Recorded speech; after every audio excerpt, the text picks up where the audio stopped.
के अपवर्तन का सूत्र निगमित कीजिए, मतलब निगमन कीजिए। तो आप लोगों को इसका एक सूत्र होता है जो अब हम लोगों को निगमन करना है। तो इसको किस प्रकार से निगमन करेंगे इसी वीडियो के माध्यम से हम लोग जानेंगे। ये मत सोचिएगा कि वीडियो में लिख लिख कर नहीं पढ़ाया गया है तो आप लोगों को समझ में नहीं आएगा। आप लोगों को बहुत ही आसानी से समझ में आएगा, लेकिन आप लोग बस देखने की कोशिश कीजिए। और मैं एक और बात बता दूं कि बीच बीच में मैं ऐसा एक पॉइंट बताता रहूँगा जो आप लोगों के लिए बहुत ही इंपॉर्टेंट होने वाला है। तो बिना लेट के वीडियो को स्टार्ट करते हैं। यहाँ पर आप लोग देख सकते हैं लेंस के अपवर्तन का सूत्र निगमित कीजिए। तो यहाँ पर एक क्या करना है कि आप लोगों को मैं एक पन्ने की सहायता से बताना चाहता हूँ कि आप लोगों को एक इसको क्या कहते हैं मुख्य अक्ष। आप लोगों को एक मुख्य अक्ष खींच लेना है और मुख्य अक्ष पर एक ऐसा जिसको कहते हैं लेंस, इसको आप लोग पटरी से बनाइएगा, आप लोगों को अच्छा बनेगा। कुछ इस प्रकार से आप लोगों को एक लेंस लेना है और लेंस लेना है, लेने के बाद आप लोगों को कुछ इसी प्रकार से इसको खींच देना है। तो आप लोगों को क्या करना है कि यहाँ पर एक वस्तु लेना है और वस्तु को कुछ इस प्रकार से खींच कर यहाँ पर कर देना है। और यहाँ पर आप लोगों का हो जाएगा F1 और यहाँ पर हो जाएगा F2। ऐसे कुछ करने के बाद आप लोगों को क्या करना है कि यहाँ पर इसको जो है इसको हम लोगों को एकदम ऐसे करके एकदम पूरा पूरा नीचे नीचे नीचे का मिला देंगे। और नीचे का मिलाने पे यहाँ पर क्या करेंगे, इसको ऐसा करेंगे कि F2 के पास आ जाए, इतना ही दूरी में यहाँ पर खींच कर लाना है। तो यहाँ पर मान लीजिए कि हमारा F2 यहाँ पर होगा, यहाँ पर हम लोग रख लेंगे F2 और यहाँ पर हो जाएगा हम लोगों का F1। तो कुछ इस प्रकार का हमारा F2 हो गया और F1 भी हो गया। आप लोग यहाँ पर भी देख सकते हैं कुछ इसी प्रकार से है। और यहाँ पर आप लोगों को क्या करना है कि फिर से यहाँ पर एक केंद्र से होते हुए एक रेखा ले जाना है। तो आप लोग देखिएगा केंद्र से होते हुए एक रेखा ले जाना है और जो वह रेखा आपको उसी बिंदु पर मिलना चाहिए ताकि किसी भी प्रकार का दिक्कत ना हो। हमारे थोड़ा टेढ़ हो गया है, आप लोग इंची से बनाइएगा ताकि आप लोगों को किसी भी प्रकार का दिक्कत ना हो।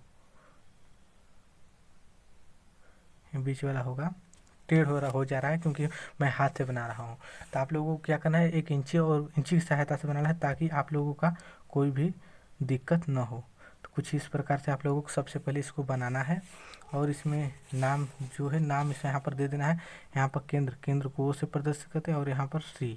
तो इसको आप लोगों को ध्यान देना है। अब इसी वीडियो के माध्यम से इसको हम बताएंगे। वीडियो हो सकता है थोड़ी लंबी हो सकती है, लेकिन आप लोगों को बहुत ही आसानी के साथ समझ में आएगा। और इसमें मुख्य 4 डेरिवेशन हम लोग कराने वाले हैं, इससे हम कराने वाले हैं। तो यहाँ पर आप लोग देखिएगा यहाँ पर लिखा है। अब इसमें हम लोग क्या करेंगे 2F1 और F1 यहाँ पर मान लें और ए और बी, यहाँ पर ए डैश हो गया है, ए डैश को गलती से हो गया है तो इसको माफ़ कीजिएगा।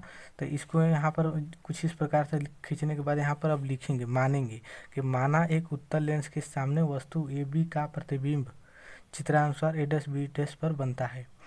माना एक उत्तल लेंस के सामने, मतलब उत्तल लेंस यहाँ पर है, उत्तल लेंस के सामने इस तरफ है, उत्तल लेंस के सामने ए बी का प्रतिबिंब, मतलब ए बी वस्तु है और इसका प्रतिबिंब हमारा चित्र अनुसार ए डैश बी डैश पर बनता है। मतलब इसका प्रतिबिंब है जो इसके अनुसार यहाँ पर बनता है। अब यहाँ पर फिर से देखिए समकोण त्रिभुज ए बी ओ तथा समकोण त्रिभुज ए डैश बी डैश ओ में, यहाँ पर बी डैश होगा। यहाँ पर आप लोग देखिए त्रिभुज ए बी ओ का मतलब ए बी ओ, यहाँ पर ओ है ए बी ओ त्रिभुज। और यहाँ पर क्या दिया है कि ए डैश बी डैश ओ में, ए डैश बी डैश ओ में हम लोग क्या करना है कि इसका त्रिभुज क्या है समकोण है।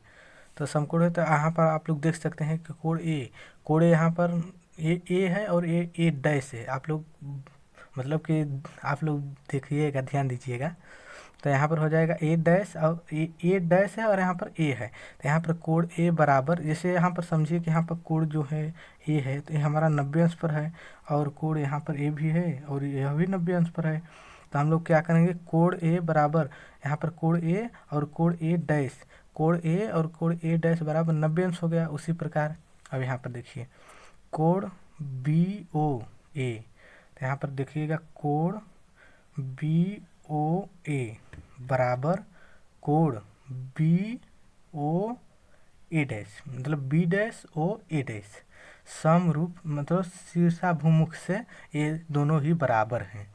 इसी प्रकार अब हम लोग क्या करेंगे अतः, त्रिभुज ए बी ओ, मतलब ए बी ओ कहाँ से खोजेंगे, ए बी ओ मतलब कि इसको भी कर दिए कि ये कोण बराबर है इसके, और यह कोण है जो इसके अनुसार यह बराबर है और इसके अनुसार यह। अब इसको और इसको क्या करेंगे, सिद्ध कर देंगे। तो यहाँ पर कोण ए बी ओ तथा कोण ए डैश बी डैश ओ समरूप हैं, हम लोग इसको मान लिए और है भी, आप लोग देख ही सकते हैं। तो अब यहाँ पर क्या करेंगे कि ए बी हमारा ए बी जो है ए बी के बटे हो जाएगा ए डैश बी डैश। तो यहाँ पर आप लोग देख सकते हैं ए डैश बी डैश और इक्वल टू यहाँ पर ओ ए का मतलब यहाँ से ओ और यहाँ से ए। उसी प्रकार फिर यहाँ पर क्या करेंगे, ओ यहाँ से ले लेंगे ओ और यहाँ से लेंगे ए, तो हम लोग ओ ए हमारा बन गए। अब इसको मान लेंगे समीकरण नंबर 1।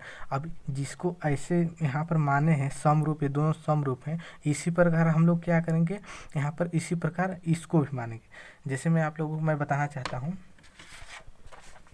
यहाँ पर देखिएगा, ध्यान दीजिएगा कि यहाँ पर जो हम लोग सबसे पहले माने थे हरा पेन से बना रहे हैं। देखिए ध्यान दीजिएगा कि यहाँ पर जो हम लोग पहला जो हम लोग समीकरण मतलब कि त्रिभुज सिद्ध किए वो ए वाला था,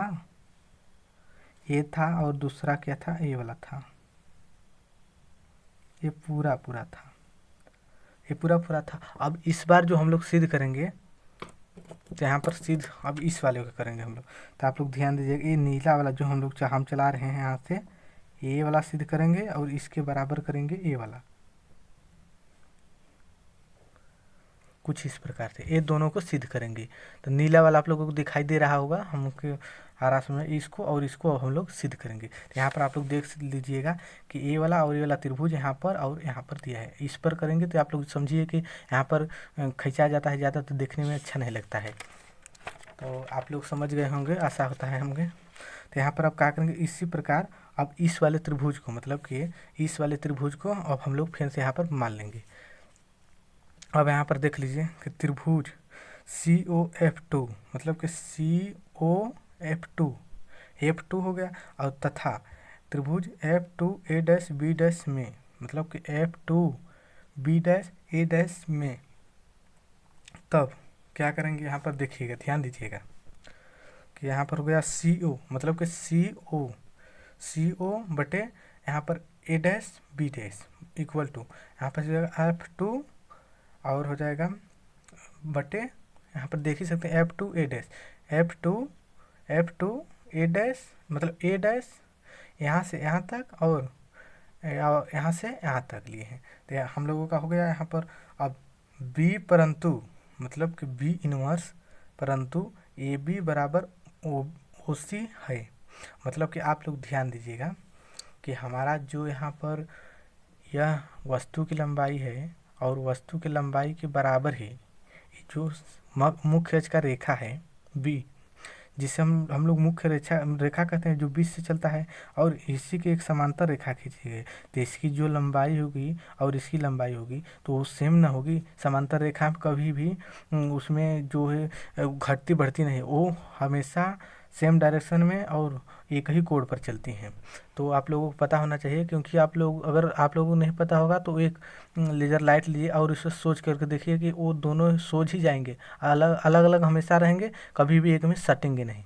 तो यहाँ पर आप लोग ध्यान दीजिएगा कि हमारा हो गया AB मतलब कि AB हो गया OC के बराबर होगा। तो हम लोग क्या करेंगे कि इसमें OC के स्थान, यहाँ पर जो OC है OC के स्थान क्या करेंगे कि AB लिख देंगे। तो यहाँ पर AB लिख के देंगे, बस सेम टू सेम वो AB इस CO के स्थान पर AB लिखेंगे और A dash B dash equal to OF2 F2 A dash F2 A dash बस लिख देंगे। अब इसी को क्या करेंगे, समीकरण 1 मतलब समीकरण 1 और समीकरण 2 को हम लोग क्या करेंगे, जोड़ देंगे। समीकरण 1 समीकरण 2 मतलब ऐसे देखिए कि समीकरण AB का मान समीकरण 1 में रख देंगे, AB के स्थान पर F2 A डैश रख देंगे। यहाँ पर आप लोग देखिएगा, ध्यान दीजिएगा, समीकरण 1 व समीकरण 2 से अब हम लोग समीकरण 1 और समीकरण 2 को जो हम यहाँ पर मिलाएंगे तो समीकरण यहाँ पर हम लोग बना दिए 3। अब इसके अनुसार हम लोग चित्र के अनुसार इसमें मान रखेंगे। तो यहाँ पर ध्यान दीजिएगा आप खुद से,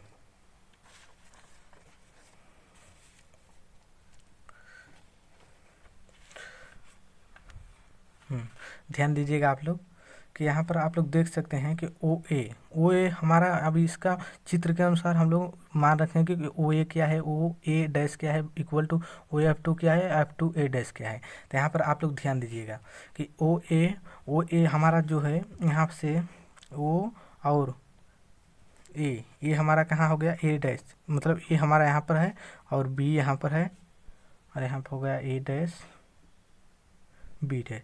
तो ओ से लेकर ए तक की दूरी जो है हमारे ए बी यहाँ से वस्तु है, तो वस्तु को हम लोग क्या करते हैं, यू से प्रदर्शित करते हैं, और जो यू है वो हमारा दायां पक्ष है, इसलिए हम लोग इसमें माइनस से प्रदर्शित कर देंगे। तो यहाँ पर माइनस का यू हो जाएगा और यहाँ पर देख लीजिए माइनस यू लिख दिए हैं। अब ओ ए डैश का मतलब यहाँ से यहाँ तक की दूरी।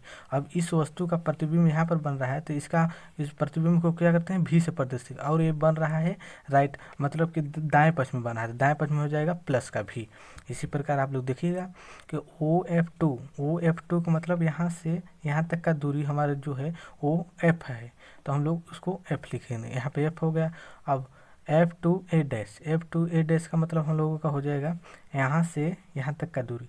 तो यहाँ से यहाँ तक का दूरी मतलब कि ओ एफ टू ए डैश हम लोग यहाँ से यहाँ तक का दूरी हम लोगों को मांग रहा है, और हम लोगों को ज्ञात क्या करना है कि यहाँ पर आप लोग ध्यान दीजिए कि यहाँ पर F2 है, यहाँ पर F2 मानना होता है, मतलब जैसे यहाँ पर कोई चीज़ होता है उसको मानना होता है, जैसे ए बी सी डी के स्थान पर हम लोग F2 में मान लिए हैं, वहाँ पर लिख दिए हैं, तब यहाँ पर तो मानना ही पड़ेगा। तो यहाँ पर इसका और इसका दूरी हम लोग क्या करना है कि हम लोग यहाँ पर खोज रहे हैं, मतलब मान निकाल रहे हैं। तो F2 यहाँ से यहाँ तक का निकालने के लिए क्या करेंगे कि यहाँ से लेके यहाँ तक का दूरी उसमें से यहाँ से यहाँ तक का घटा देंगे, हम लोगों का दूरी मिल जाएगा। तो यहाँ पर आप लोग ध्यान नहीं, यहाँ से यहाँ तक का मतलब यहाँ से लेके यहाँ तक का खोजने के लिए यहाँ से यहाँ तक का दूरी हम लोग घटा देंगे। तो यहाँ पर हो जाएगा यहाँ से यहाँ तक का दूरी हो जाएगा भी हो जाएगा, और भी में एफ घटा देंगे। तो यहाँ पर देख सकते हैं यहाँ से यहाँ तक का दूरी हो जाएगा ओ ए डैश माइनस यहाँ से यहाँ तक का घटा देंगे O F2, तो हो जाएगा यहाँ से यहाँ तक का दूरी हो जाएगा भी और माइनस यहाँ से यहाँ तक का दूरी हो जाएगा एफ। तो यहाँ पर इसको रख दिए। अब इसका अब हम लोग क्या करेंगे, मान रखेंगे। तो आप यहाँ पर मान रखते हैं, देखिएगा ध्यान से। उपयुक्त समीकरण 3 में रखने पर, मतलब इसका सभी का मान समीकरण नंबर 3 में हम लोग अब रखेंगे। समीकरण 3 में रखेंगे तो आप लोग ध्यान दीजिएगा कि ओ ए स्थान पर माइनस यू रख देंगे, माइनस यू यहाँ पर हो गया। अब ओ ए डैश के स्थान पर यहाँ पर देखिए मान यहाँ पर लिखेंगे, तो यहाँ भी हो गया इक्वल टू एफ, मतलब ओ एफ टू के स्थान पर हम लोग क्या करेंगे, एफ लिख देंगे। उसी प्रकार F2A डैश के स्थान पर भी माइनस एफ लिख देंगे। अब इसको लिखने के बाद हम लोग क्या करेंगे, तिर्यक गुणा करा लेके। तो यहाँ पर तिर्यक गुणा आप लोग देख सकते हैं कि यहाँ पर इसका हो गया, यहाँ पर इसका चला गया, तो एफ भी हो गया और यहाँ पर ये गया तो यह हो गया। अब इसमें क्या करेंगे कि माइनस यू भी माइनस एफ, इसमें क्या करेंगे, इसमें गुणा करा देंगे। तो माइनस का यू भी प्लस यू भी इक्वल टू एफ भी, तो इसमें क्या करेंगे, अब हम लोग यहाँ पर माइनस का इसमें गुणा करा देंगे। आप लोग माइनस का जब गुणा कराएंगे तो यहाँ पर माइनस है, यहाँ पर तो ये हो जाएगा प्लस। तो यहाँ पर आप लोग देख सकते हैं प्लस है। अब ये हो गया आप लोगों का माइनस, तो माइनस इस तरफ से उस तरफ जाएगा, तो यहाँ पर आप लोग देख सकते हैं प्लस हो गया, और ये प्लस का है, इस पर जब माइनस का गुणा होगा यहाँ पर माइनस हो जाएगा। तो यहाँ पर बन गया समीकरण नंबर 4। अब समीकरण 4 में क्या करेंगे, समीकरण 4 में यू भी एफ से भाग देने पर, यू भी एफ से जब हम लोग भाग देंगे, तो आप लोग भाग तो देना ही जानते होंगे, यू भी एफ से जब भाग देंगे तो हमारा यही अपवर्तन का सूत्र निकल कर आ जाएगा। तो ध्यान है कि आप लोगों को बहुत ही आसानी से समझ में आ रहा है। अगर कोई भी थोड़ा भी तकलीफ हुआ होगा तो आप लोगों को वीडियो को एक बार ज़रूर देख लीजिएगा। और दूसरा हम लोग देखते हैं, अब हम लोग देखेंगे, देखिएगा ध्यान दीजिएगा, दिखाई दे रहा है, किसी गोलीय पृष्ठ पर प्रकाश के अपवर्तन की सूत्र की सहायता से किसी पतले लेंस की फोकस दूरी के लिए मेकर सूत्र व्युत्पन्न कीजिए, मतलब कि निगमन कीजिए। तो अब हम लोग क्या करेंगे, इसका भी सूत्र का निगमन करेंगे। तो निगमन किस प्रकार से करना है, ध्यान दीजिएगा। हमारा प्रकाश अच्छे से दिखाई नहीं दे रहा है,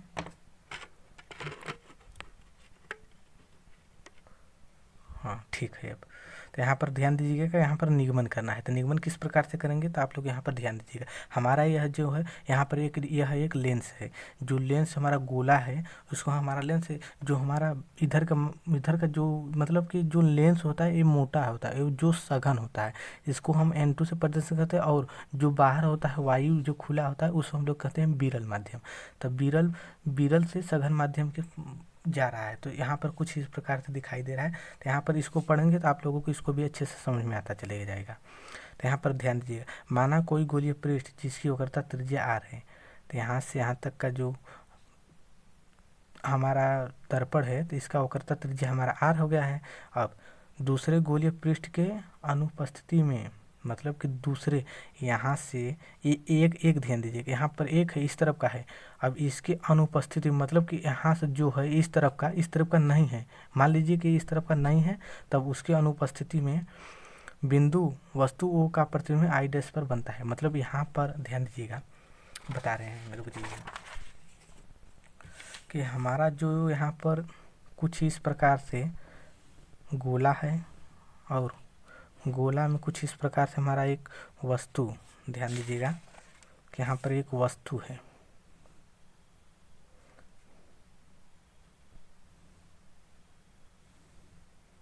यहाँ पर एक वस्तु है। तो यहाँ पर क्या कह रहा है कि यहाँ पर दूसरे, मतलब यहाँ पर बोल रहा है ना, दूसरे गोली पृष्ठ के अनुपस्थिति, मतलब दूसरा गोला हम लोगों का जो इस तरफ का है उसको हटा देंगे। तो यहाँ पर आप लोग जब इसको हटाएंगे तो कुछ इस प्रकार से बन जाएगा। ये बीच वाला हो गया, जो ऐसे होगा तो यहाँ पर क्या करेंगे, ऐसे हो जाएगा। तो इसको जब इसमें मिलाएंगे तो इसके कारण जो हमारा प्रतिबिंब बनेगा यहाँ पर चला जाएगा, यहाँ पर जाएगा। अब यहाँ पर हमारे लोगों का आई डैश बन जाएगा और यहाँ पर वस्तु जो होता है उसे यू से प्रदर्शित करते हैं। तो आप लोगों को यहाँ पर आशा है कि आप लोगों को समझ में आ रहा होगा। अब दूसरा देखते हैं इसमें क्या बोल रहा है कि आई डैश पर बनता है, वस्तु O का प्रतिबिंब I डैश पर बनता है। यहाँ पर ये वस्तु है, इसका यहाँ पर जब हम लोग इसका क्या कराते हैं कि यहाँ पर अपवर्तन कराते हैं तो यहाँ पर प्रतिबिंब बनता है। तब गोलीय पृष्ठ के अपवर्तन के सूत्र से, अभी गोलीय अपवर्तन के सूत्र लगा देंगे इस पर। तो गोलीय अपवर्तन का सूत्र जो होता है, गोलीय अपवर्तन का सूत्र से पहले आप लोग ध्यान दीजिएगा कि इसका सूत्र क्या होता है कि N2 से, मतलब कि इधर से तो जा ही रहे हैं, लेकिन यहाँ पर जाने के बाद हम लोगों का एक माध्यम जो है सघन माध्यम में चला गया। तो सघन माध्यम से क्या यहाँ जा रहा है, विरल माध्यम में जा रहा है। तो सघन माध्यम के सापेक्ष विरल माध्यम का अपवर्तनांक हम लोग ज्ञात करेंगे। तो यहाँ पर हो जाएगा N2 अपान V1 का मतलब आप लोग समझिएगा कि यहाँ पर ये सूत्र होता है जो आप लोगों को इसको याद करना है, या फिर क्वेश्चन में अगला ही डेरिवेशन है, इसी का डेरिवेशन है। तो आप लोग क्या करना है कि यहाँ पर N2 अपान V1 का वैल्यू यहाँ पर आप लोग ध्यान दीजिएगा, V1 का वैल्यू यहाँ से लिया जाएगा। यहाँ से यहाँ तक का जो वस्तु का दूरी होता है उसको V से प्रदर्शित करते हैं, और यहाँ से यहाँ तक का जो V डैश है तो हम लोग V डैश से यहाँ पर प्रदर्शित करेंगे, और माइनस का N1 का स्थान पर क्या करेंगे, वस्तु को रखेंगे। तो यहाँ से यहाँ तक का दूरी जो होता है वो वस्तु का होता है, तो उसे U से प्रदर्शित करते हैं। यहाँ पर माइनस प्लस का चिन्ह नहीं लिया जाता है, ध्यान दीजिएगा। N2 माइनस N1 और यहाँ पर हो जाएगा R1, मतलब कि R1 का मतलब हम लोगों का पहला गोला, इस तरफ का गोला का हम लोग किए हैं। तो ध्यान दीजिएगा, प्रतिबिंब I डैश पर दूसरे पृष्ठ के लिए, मतलब प्रतिबिंब I डैश पर, यहाँ पर जो हमारा वस्तु का प्रतिबिंब है, ध्यान दीजिएगा, यहाँ पर हमारा वस्तु का जो प्रतिबिंब है, तो अब हम लोग क्या करेंगे, यहाँ पर दिखाई दे रहा है आप लोगों को, आई पर बनता है दूसरे पृष्ठ के लिए आभासी वस्तु का कार्य करता है। मतलब हमारा जो यहाँ पर प्रतिबिंब बन रहा है इसका ये वस्तु का कार्य कर रहा है इसका बनाने के लिए। तो ध्यान दीजिए, इसका हमारा ये वस्तु का काम कार्य कर रहा है इसको बनाने के लिए। तो हम लोग क्या करेंगे, करता है जिसका प्रतिबिंब आई पर बनता है। अब इसका प्रतिबिंब इस पर बनता है, तो इसे हम लोग क्या करेंगे, भी डैश, और यहाँ पर हो जाएगा भी। तो इसका भी आप लोग देखिए। यहाँ पर एक और बात कि यहाँ पर विरल माध्यम से सघन माध्यम में जा रहा है, तो विरल माध्यम के सापेक्ष सघन माध्यम का अपवर्तनांक सूत्र आप लोग ध्यान दीजिए कि N1 अपान में V, मतलब कि V हमारा जो है यहाँ से यहाँ तक का है, तो यहाँ इसका हो जाएगा आप लोगों को क्या हो जाएगा, N1 यहाँ पर हो जाएगा V माइनस N2 हम लोगों को क्या हो जाएगा कि यहाँ पर ध्यान दीजिएगा कि N2 हमारा यहाँ से यहाँ तक का हो जाएगा, और यहाँ पर हो जाएगा V dash equal to N minus N2 अपान में R2। अब समीकरण नंबर 2 हम लोगों का बन गया। अब समीकरण नंबर 1 व समीकरण नंबर 2 को हम लोग क्या करेंगे, यहाँ पर जोड़ देंगे। अब देखिए ध्यान दीजिएगा, अब समीकरण नंबर 1 हमारा यहाँ पर है और समीकरण नंबर 2 यहाँ पर है, इसको हम लोग क्या करेंगे, जोड़ देंगे। तो जोड़ देंगे तो आप लोग ध्यान दीजिएगा कि N2 अपान में V1 माइनस N1 U, इसको लिखेंगे और इसको लिखेंगे, मतलब कि इसको लिखेंगे पहले, फिर प्लस में लगाकर इसको लिखेंगे, यहाँ पर लिख दिए हैं। फिर इसको लिखेंगे प्लस लगाकर इसको लिखेंगे, यहाँ पर लिख दिए हैं। अब इनको क्या करेंगे, इसमें जोड़ घटा लेंगे। तो आप लोग ध्यान दीजिएगा कि यहाँ पर n2 माइनस का v1 यहाँ पर भी है और यहाँ पर भी, यह दोनों कट जाएगा, बचेगा ये, और यहाँ पर भी ये तो दोनों ही बचा रहेगा। तो अब यहाँ पर अगला इस पेज पर चलते हैं। अब यहाँ पर आप लोग देख सकते हैं कि यहाँ पर ये कट कर इतना बचा और यहाँ पर ये सेम टू सेम वैसा ही है। तो इसमें क्या करेंगे, इसमें हम लोगों को क्या करना है कि इसका n2 माइनस n1 इसमें से हम लोग कॉमन लग लेंगे। तो यहाँ पर यह बचेगा, आप लोग ध्यान दीजिएगा, यहाँ पर यही बचेगा, आप लोग भी देखते चलिएगा। और अब इसमें क्या करेंगे, n1 से भाग देंगे। भाग देने पर अब हम लोगों को क्या हो जाएगा कि n1 से जब भाग देंगे तो इसमें n1 अपान में n1, मतलब इसमें n1 से भाग दे रहे हैं और फिर इसमें भी n1 से भाग दिए हैं, तो u भी नीचे का नीचे ही रहेगा। और फिर इसमें भी n2 अपान में n1 माइनस n1 अपान में n1, और इसमें कोई भी परिवर्तन नहीं होगा, सिर्फ n1 में भाग देना है। अब इस पर भाग देने के बाद आप लोग देखिएगा कि n1 अपान n1 से n1 कट जाएगा तो 1 बचेगा, 1 अपान में भी माइनस n1 अपान में n1 से n1 कट जाएगा तो 1 बचेगा, 1 अपान में u इक्वल टू यहाँ पर n2 अपान में n1। जब n2 अपान में n1 होता है, एक n1 से दूसरा n1 है तो एक n1 से एक n1 कट जाएगा तो बचेगा n। तो यहाँ पर n1 नहीं लिखा जाता है और इसका मान n होता है सिर्फ, और माइनस n1 अपान में n1 को जब हम लोग काट देंगे तो एक बचेगा और इसको उतार लेंगे। हम लोगों का यही लेंस मेकर सूत्र है। यदि लेंस की फोकस दूरी f हो तब आप लोगों को एक पता होना चाहिए सूत्र जो होता है लेंस का, तो 1 अपान में f इक्वल टू 1 अपान में v माइनस 1 अपान में u। अब इसके स्थान पर हम लोग क्या करेंगे, जैसे यहाँ पर है, ध्यान दीजिएगा, यहाँ पर जो है इसके स्थान पर हम लोग f भी लिख सकते हैं। यहाँ पर क्या करेंगे, 1 अपान में f equal to n minus 1 अपान में r1 माइनस 1 अपान में r2 हो जाएगा। तो आप आशा है कि आप लोगों को इसको भी अच्छे से समझ में आ रहा होगा। तो वीडियो को जम रहिएगा तो वीडियो को लाइक करके वीडियो को सब्सक्राइब जरूर कर दीजिएगा। तो यहाँ पर आप लोग ध्यान दीजिएगा अब कि हम लोग तीसरा डेरिवेशन अब हम लोग स्टार्ट कर रहे हैं।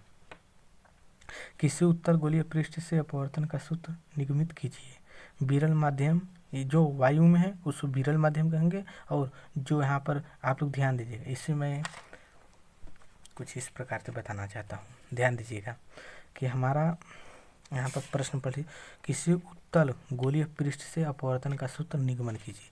किसी उत्तल जो होता है हम लोगों का कुछ इस प्रकार से होता है, इसका क्या करना है, इस पर हम लोगों को सूत्र का निगमन करना है। इसको कुछ इस प्रकार से लिखा जाता है और इसमें हम लोग क्या करेंगे, यहाँ पर एक ध्यान दीजिएगा कि यहाँ पर एक प्रकाश डालेंगे, यहाँ पर इससे कुछ इस प्रकार से। जब इस पर हम लोग प्रकाश डालेंगे तो हमारा जो है यहाँ पर एक सी रहता है जो कर्ता त्रिज्या कहा जाता है। सी पर हम लोगों का यहाँ पर एक प्रकाश यहाँ से आएगा। इसको हम भी थोड़ा देख लें ताकि हमको भी बनाने में आसानी हो। हाँ सही है। जब हम लोग इसको डालेंगे यहाँ पर तो हमारा ये जो है विरल माध्यम है n1, इसे n1 से प्रदर्शित करते हैं विरल माध्यम, और इसको कहते हैं n2 से प्रदर्शित करते हैं। तो n1 हो गया, n2 हो गया। तो जब हम लोग इसको डालेंगे तो सघन विरल माध्यम से जब सघन माध्यम जाता है तो क्या करता है, जो हमारा सी है वो लंब है, तो ये विरल माध्यम में जब जाता है तो ये थोड़ा झुक जाता है, ताकि ऐसे झुक जाता है। ध्यान दीजिएगा, ऐसे झुक जाता है, कुछ ऐसे जाना चाहिए, ऐसे ध्यान दीजिएगा, ऐसे जाना चाहिए, लेकिन ये झुक गया, ऐसे झुक गया। अब यह जो हमारा है इधर भी आ गया, विरल माध्यम इधर से आया तो इधर भी पार हो जाएगा। तो यहाँ पर आप लोग ध्यान दीजिएगा कि जो हमारा इसे क्या कहते हैं कि क्या कहते हैं, अभिलंब के जो बीच में कोण बनता है उससे हम लोग क्या करते हैं, आई से प्रदर्शित करते हैं अपवर्तित, और जो उस तरफ बनता है उसे कहते हैं आर। कुछ इस प्रकार। आशा है कि आप लोगों को अच्छे से समझ में आ रहा होगा। तो बस आप लोगों को क्या करना है कि यहाँ पर ऐसे हो जाएगा। और फिर आप लोग ध्यान दीजिए, जो हमारा यहाँ से यहाँ तक का जो हमारा यहाँ पर प्रकाश जा रहा था इधर, लेकिन इधर न जाकर हमारा अभिलंब की तरफ झुक गया। अभिलंब के जब तरफ झुक जाएगा तो हमारा प्रतिबिंब नहीं बनेगा। तो इस प्रतिबिंब को हम लोग क्या करेंगे, उसको इसी के पीछे बना देंगे। तो यहाँ पर पीछे घसकाएंगे तो यहाँ पर हमारा प्रतिबिंब आई डैश बन जाएगा। तो यहाँ पर क्या करेंगे, आप लोग ध्यान दीजिएगा कि यहाँ पर गुलाबी पेन लेते हैं,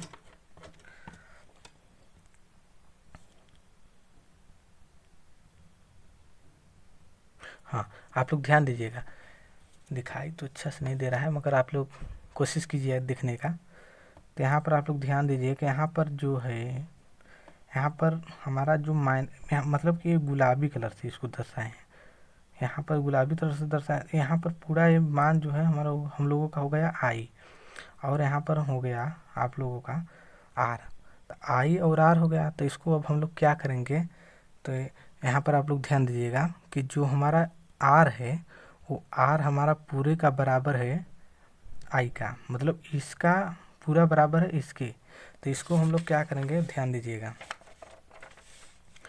जो हमारा ऐसे समझिए कि हाँ दिखाई दे रहा है, ऐसे और ऐसे जो यह बराबर, यह कोण होता है इस कोण के बराबर होता है। जैसे यहाँ पर 5 हो गया तो यहाँ पर भी होगा 5, होगा ना।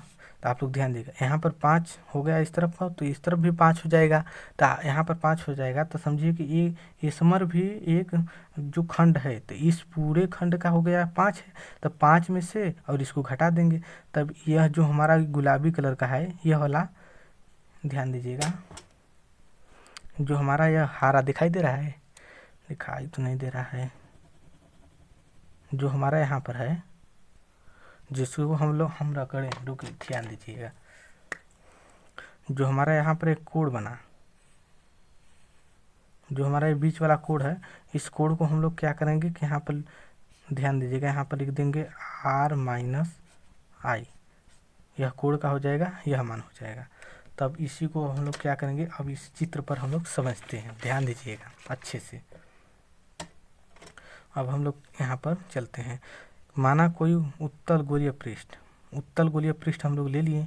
अब जिसकी वक्रता त्रिज्या आर है, यहाँ से यहाँ तक का दूरी जो हम लोगों का आर है, उत्तल गोलीय पृष्ठ के सम्मुख बिंदु ओ पर स्थित बिंदु वस्तु का प्रतिबिंब चित्रानुसार आई पर बनता है।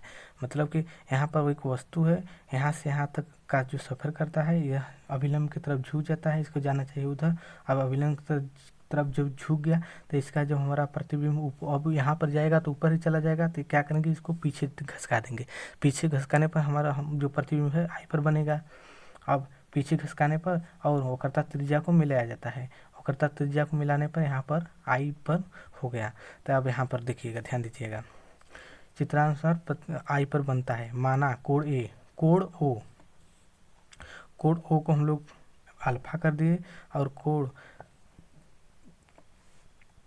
कोण यहाँ पर आई जो प्रतिबिंब है उसको 20 से प्रदर्शित करेंगे, और कोण सी को हम लोग लेमडा से प्रदर्शित करेंगे। तो यहाँ पर कोण ओ बराबर लेमडा, कोण आई बराबर बीटा, प्लस का मतलब यहाँ पर हो गया है और कोण सी बराबर लेमडा, तथा बिंदु ओ से मुख्य अक्ष पर एक लंब ए एन डाला। मतलब कि यहाँ से मुख्य अक्ष है उस पर ए एन एक लंब डाला गया है। अब कोण मतलब त्रिभुज ए ओ सी का बहिष्कोण, ध्यान दीजिएगा, ए ओ और पी क्या दिया है सी, ए ओ सी का हम लोगों को जब बहिष्कोण निकालेंगे तो यहाँ पर बहिष्कोण हम लोगों को क्या है, आई है।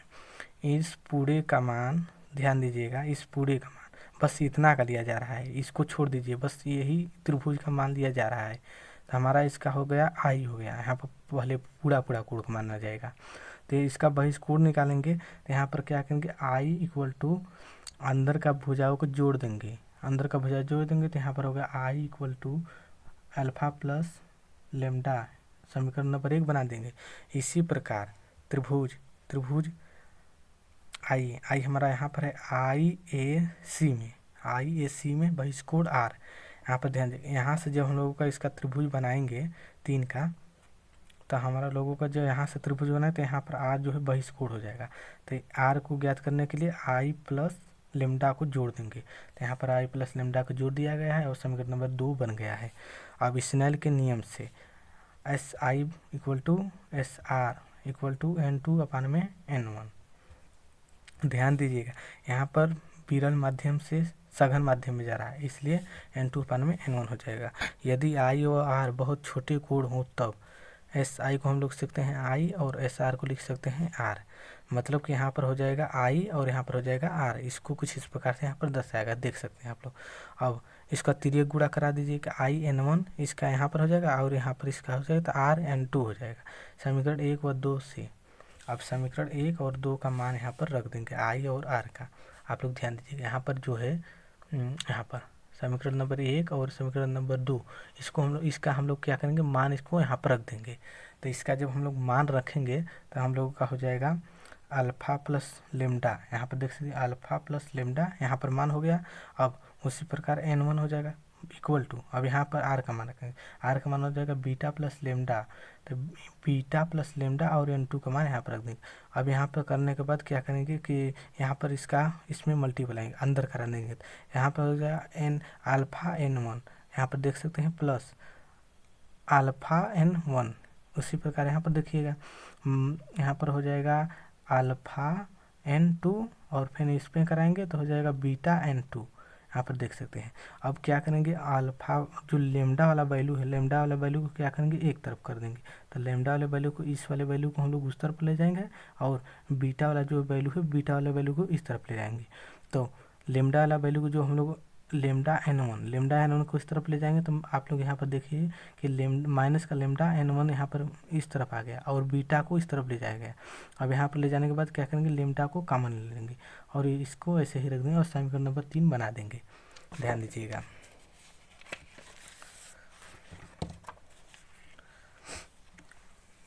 अब हम लोग क्या करेंगे, यदि अल्फ़ा बीटा तथा लेमडा बहुत छोटे कोण हो तो अल्फ़ा बराबर अल्फ़ा, बीटा बराबर बीटा और टेन अल्फ़ा बराबर अल्फ़ा हो जाएगा। यदि अल्फ़ा बीटा तथा गामा बहुत छोटे कोण होंगे तो ये बिंदु n के बहुत समीप होगा, ये बिंदु n के बहुत समीप होगा, तब n व p समानुपाती होंगे। अब टेन अल्फ़ा बराबर h/o। यहाँ पर आप लोग ध्यान दीजिएगा एक और बात कि जो हम लोगों का टेन का मान होता है, आप क्लास 10th में पढ़ते हुए आ रहे हैं कि टेन का जो मान होता है, ध्यान दीजिएगा, टेन मान लीजिए थीटा बराबर, टेन थीटा बराबर जो होता है हम लोगों का लाल बटे कक्का से क्या आता है, आप लोग ध्यान दीजिएगा। यहाँ पर होगा लाल बटे कक्का, लाल बटे कक्का से हम लोगों का यह सूत्र होता है। तो यहाँ पर पहला हो जाता है साइन, दूसरा होता है कास और तीसरा होता है टेन। तो इसी टेन को हम लोग क्या करेंगे, इसको हम लोग अब टेन पर रख देंगे। तो टेन में हो जाएगा लंब बटे आधार।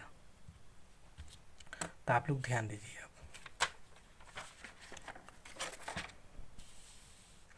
अब यहाँ पर ध्यान दीजिएगा कि हमारा जो यहाँ पर लंब है, यहाँ से यहाँ तक का एक लंब खींचा गया है।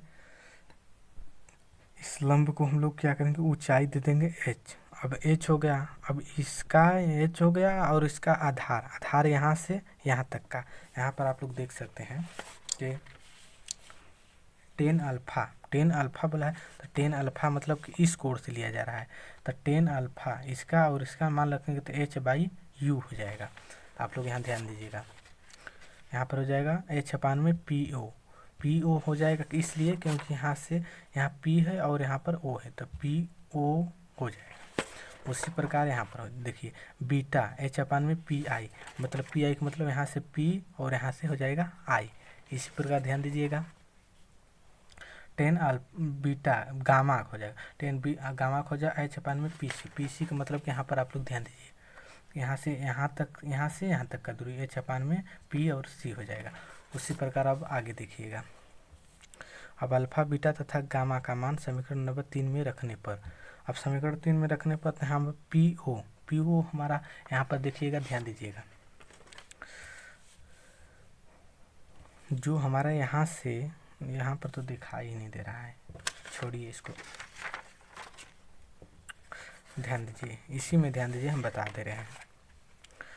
हमारा जो P और O है, P से O तक की दूरी जो है वस्तु की है, तो यहाँ पर दाएं तरफ है, इसको माइनस में ले लेंगे। तो यहाँ पर ध्यान दीजिए कि यहाँ पर हो जाएगा माइनस में। तो यहाँ पर हो गया इस समीकरण नंबर 3 में रख दिए हैं। समीकरण नंबर 3 आप लोगों को मैं दिखाना चाहता हूँ फिर से कि समीकरण नंबर 3, इसको हम लोग समीकरण नंबर 3 बनाए हैं। इसको आप लोग देख लीजिए, अच्छे से देख लीजिए। अल्फ़ा का मान अब हम लोग यहाँ पर रखें, अल्फ़ा बीटा और गामा का मान हम रखने वाले हैं। तो अल्फ़ा बीटा गामा का मान यहाँ पर देख लीजिए कि जब अल्फ़ा और बीटा और गामा का जब मान रखेंगे तो h/में माइनस का u n1 माइनस h/में माइनस का भी n2। अब यहाँ पर जो वस्तु का प्रतिबिंब है उसको भी से माइनस मतलब दाएं साइड में है, बाएं साइड में है, इसलिए तो हम लोग उसको क्या करेंगे माइनस मिलेंगे। और equal to R upon H upon में आर n2 माइनस n1 यहाँ पर हो जाएगा।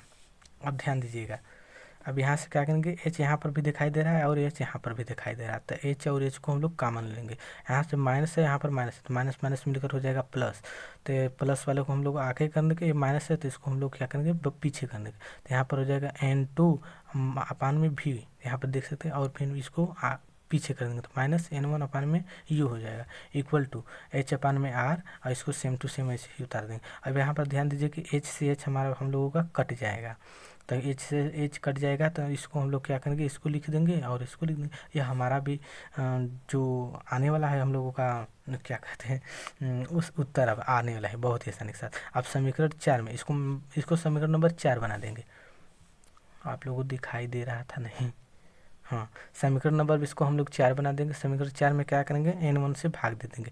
अब इस पे n1 से भाग देंगे और इसमें और इन दोनों में, तो n1 से जब भाग देंगे तो आप लोग देखिए इसमें n1, इसमें और इसमें और इसमें दे देंगे तो n1 n2 अपान में n1, इसमें n2 अपान में n1 हो जाएगा, तो इसका मान हो जाएगा 1 n हो जाएगा, और इसका मान हो जाएगा 1, ये दोनों कट जाएगा, 1 अपान में r तो है ही, और n2 अपान में n1 इसका मान हो जाएगा n माइनस 1 कट जाएगा तो बचेगा राइट 1। हम लोगों का यही हो गया फाइनल आंसर। बस एक ही डेरिवेशन और बचा है, इसको भी आप लोग अच्छे से देख लीजिए ताकि आप लोगों को अच्छे से समझ में आ सके। ये प्रिज्म का है और ये बहुत ही इम्पोर्टेंट है, मान लीजिए कि परीक्षा की दृष्टि से समझिए कि बहुत ही इम्पोर्टेंट ही है। तो यहाँ पर हम लोग शुरुआत करने जा रहे हैं। यहाँ पर देखिए, प्रिज्म के पदार्थ के लिए अपवर्तनांक सूत्र, अल्पतम विचलन कोण तथा प्रिज्म कोण के पदों में निर्गमित कीजिए। यहाँ पे क्या करना है, एक ध्यान दीजिएगा,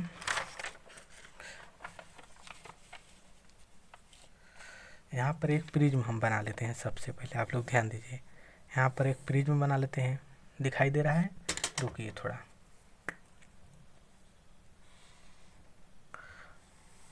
यहाँ पर एक प्रिज्म बना लेते हैं। प्रिज्म हो गया। अब हम लोग क्या करेंगे, इस प्रिज्म पर कुछ इस प्रकार से प्रकाश डालेंगे।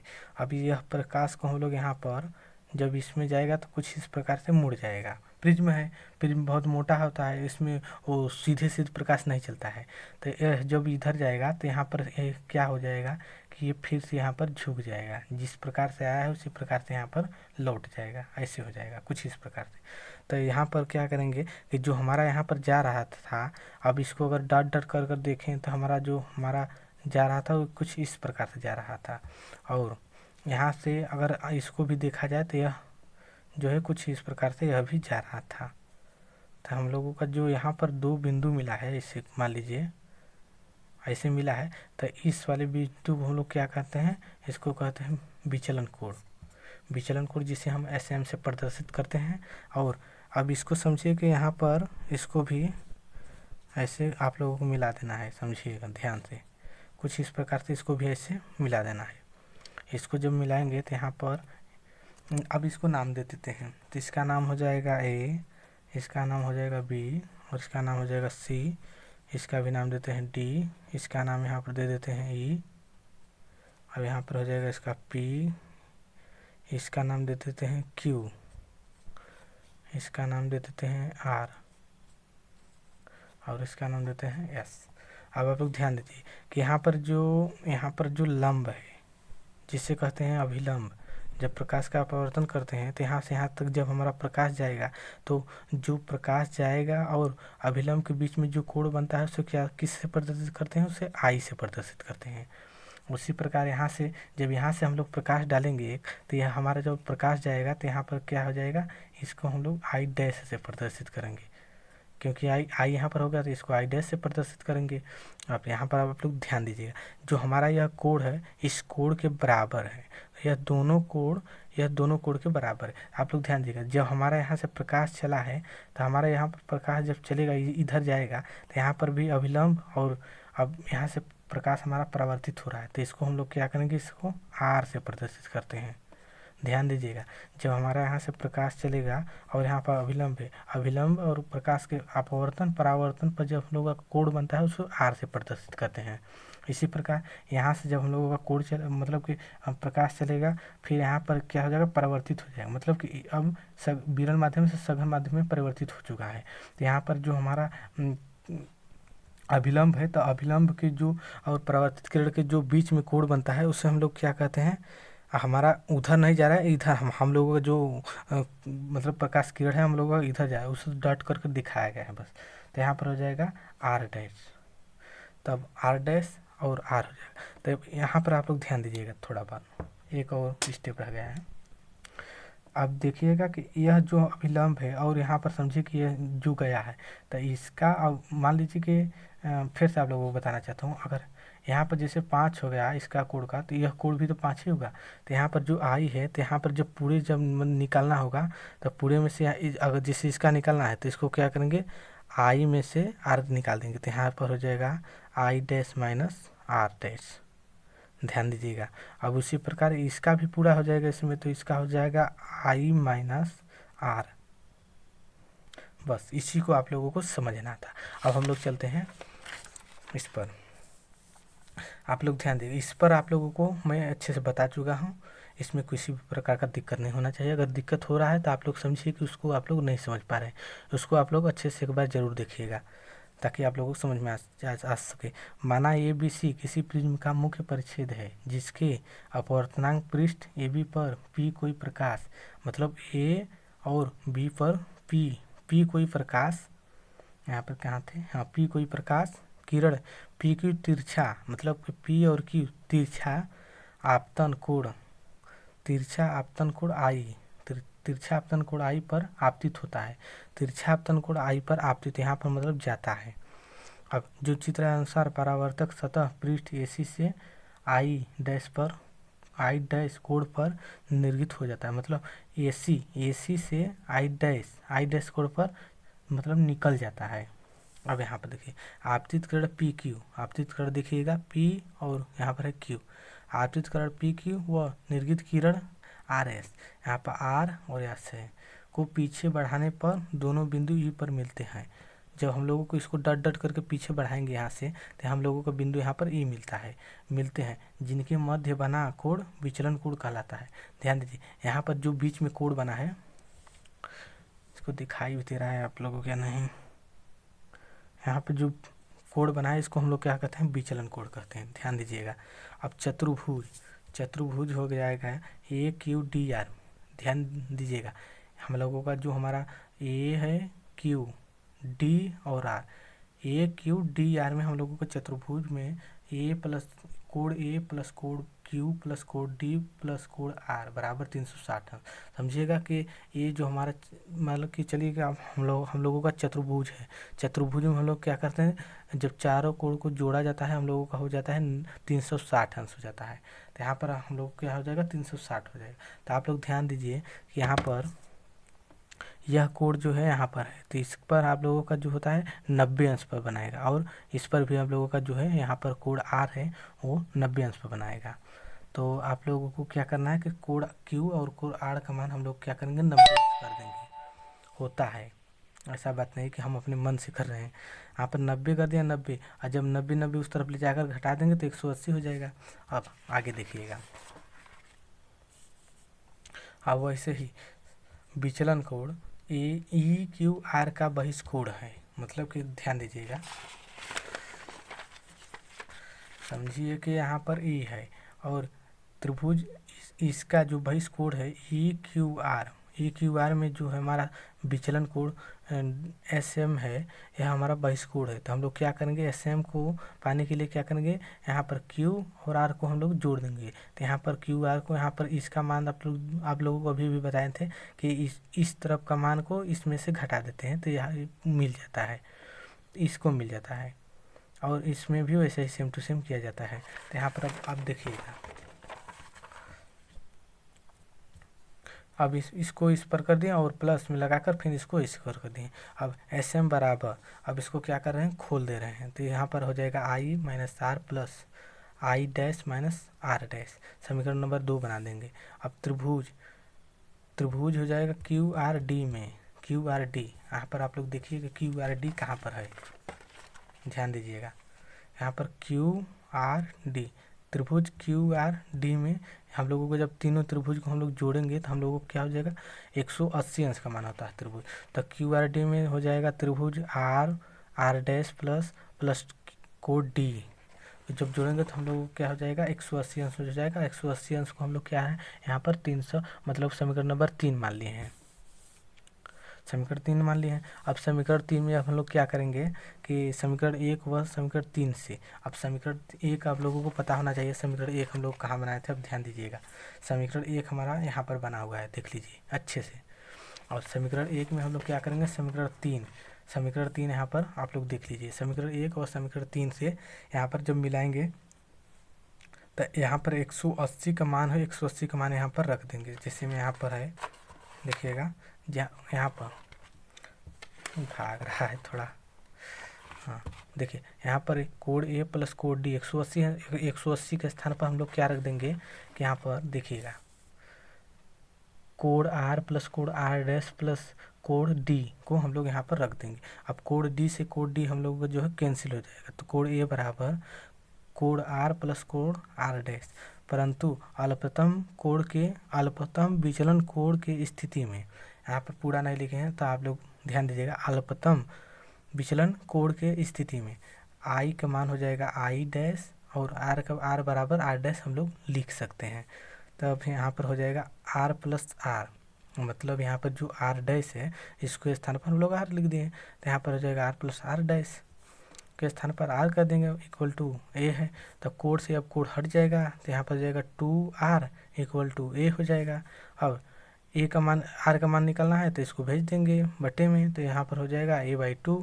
अब समीकरण 2 से, समीकरण 2 आप लोग ध्यान दीजिएगा, समीकरण 2 हम लोगों को यहाँ पर बनाए, हम लोगों को इसका मान निकालना है।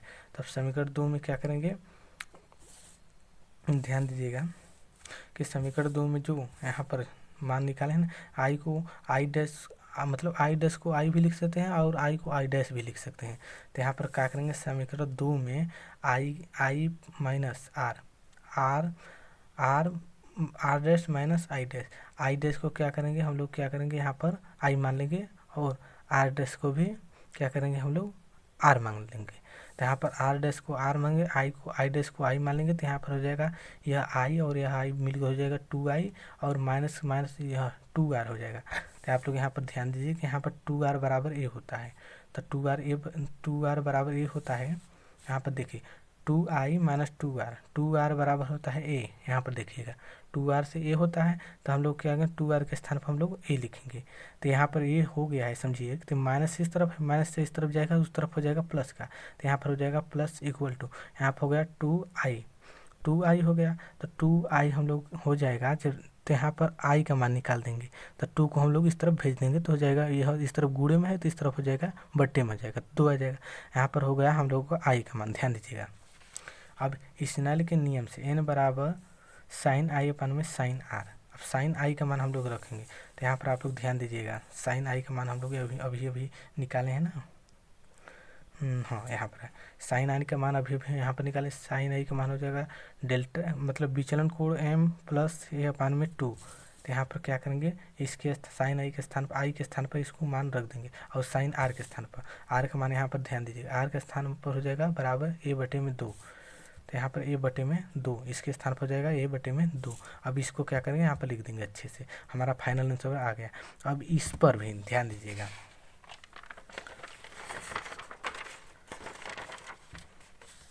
अगर आप लोग देखना चाहते हैं तो आप लोग इसको भी देख सकते हैं, n बराबर साइन विचलन कोण m प्लस a/2, और इसको हो जाएगा जहाँ एक प्रिज्म कोण है, जहाँ हमारा a जो है वो प्रिज्म कोण है, यदि प्रिज्म बहुत पतला हो तब यहाँ पास इसको क्या करेंगे, साइन को ख़त्म कर देगा और ये बचेगा, इस बचेगा और इसमें ए बचेगा, मतलब कि इसमें साइन हट जाएगा दोनों में, तो यहाँ पर साइन हट जाएगा तो n बराबर हो जाएगा ए प्लस साइन मतलब विचलन कोण m/2 और इसका भी a/2 हो जाएगा। अब 2 से 2 हमारे लोगों का जो है कैंसिल हो जाएगा, जब इसका कैंसिल हो जाएगा तो क्या करेंगे, a प्लस डेल्टा m हो जाएगा, तो डेल्टा एम अपान में ए हो जाएगा। तो ए का आप 3 गुणा करा देंगे तो ये एन ए हो जाएगा equal to A plus M. यहाँ पर आप लोग देख सकते हैं, इसका इसमें करा दिए हैं, बस यहाँ पर आ गया।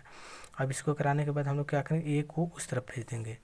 तो एम बराबर इस ए को इस तरफ भेज दिए। तो यहाँ पर देखिए कि एन ए माइनस ए हम लोगों का हो गया। तो यहाँ पर ध्यान दीजिएगा, अब यहाँ पर ए जो दोनों में दिखाई दे रहा है, तो इसमें हम लोगों को कॉमन ले लेंगे। जब हम लोग ए को कॉमन लेंगे तो यहाँ पर delta M equal to N A और कुछ टर्म हो जाएगा एन माइनस 1। तो आशा है कि आप लोगों को अच्छे से समझ में आया होगा। अगर वीडियो अगर थोड़ी सी भी समझ में आई होगी तो वीडियो को लाइक करके प्यार से कमेंट करके ज़रूर बताइएगा। और ऐसे वीडियो के लिए हमारे चैनल को लाइक करके वीडियो को सब्सक्राइब जरूर कर दीजिएगा। मिलते हैं नेक्स्ट वीडियो में, तब तक के लिए बाय।